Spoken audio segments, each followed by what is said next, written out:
po ay meron pong 1-year colon cancer. Sabi po niya, pagpunta niya po rito, napakakirot po ng kanyang buong katawan, bunga po ng cancer. And this coming March 24, siya po ay scheduled na po for chemotherapy. Pero purihin ang Diyos na buhay, sa paglapit po niya sa harapan, lahat po ng kirot ng kanyang katawan ay nawala na, pinagaling na po siya ng Diyos. At nung tinanong ko po siya, magpapakimo pa ba kayo this 24? Sabi niya, wala nang dahilan dahil ako magaling na. Hallelujah! Nakakalakad na po kayong maayos? Kalakad na po. Sige.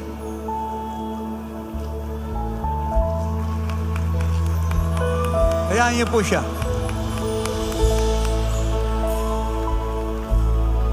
Pabalikin niyo po siya rito.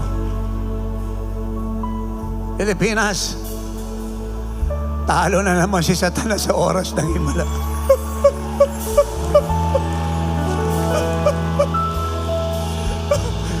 Magtaas po kayo ng dalawang kamay, luwalatiin natin ang dakilang manggagamo.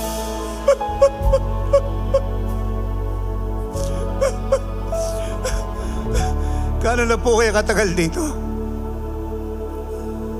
Ano po? Gano'n na kayo katagal? Mag-1 year na po. 1 year na, malaya na po kayo. Lord, thank you.